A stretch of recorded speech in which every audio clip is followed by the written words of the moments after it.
পয়লা বৈশাখের দিন ঠিক কী করলাম তোমাদের সাথে এই ভিডিও শেয়ার করব। নমস্কার, আমি প্রিয়া। আমার তরফ থেকে সবাইকে জানাই শুভ নববর্ষ।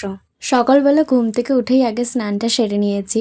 পয়লা বৈশাখের দিন সকাল সকাল স্নান সেরে নতুন জামা কাপড় পরে একদম রেডি হওয়া আর কি। আর এবারে আমি সকালবেলা নতুন জামা পরিনি। আর এদিকে আমার চলছিল 6th সেমিস্টারে অনলাইন ক্লাস শেষ হতে এদিকে আমি বাতাসার জল আর এদিকে বিস্কিট খেয়ে নিয়েছিলাম। এরপর আমি চলে আসি পড়াতে। আজকে সকালবেলা পরিয়ে নিয়েছিলাম কারণ বিকেলে ঘুরতে যাবো বলে। আর আসার সময় নিয়ে এসেছিলাম এই পেস্ট্রি, ব্ল্যাক কারেন্ট কেক। আমার ভীষণ পছন্দের একটা কেক বলতে পারো। এরপর আমি লাঞ্চটা সেরে নিই আর দুপুরবেলা শুয়ে এই কুকিজটা খেয়েছিলাম।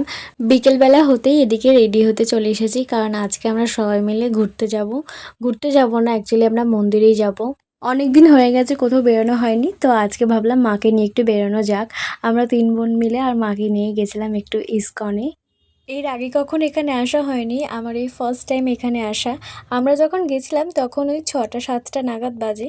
এরপর আমরা ওখান থেকে বেরিয়ে বাইরেটা অনেকক্ষণ বসেছিলাম, খিদে পেয়ে গেছিলো বলে আমরা এখানে মোমো কিনে নিয়েছিলাম, ভেজ মোমো। এরপর আমরা চলে আসি নন্দনের বাইরেটা বসেছিলাম, বেশ ফুরফুরে হাওয়া দিচ্ছিল। আর এখানে আমরা নিয়েছিলাম 1 কাপ করে চা। নন্দনের বাইরেটা বসে থাকতে বেশ ভালো লাগছিল কারণ ফুরফুরে হাওয়া দিচ্ছিল। আর আমরা চুপ করে বসেছিলাম। এরপর আমরা বাড়ির উদ্দেশ্যে রওনা হই।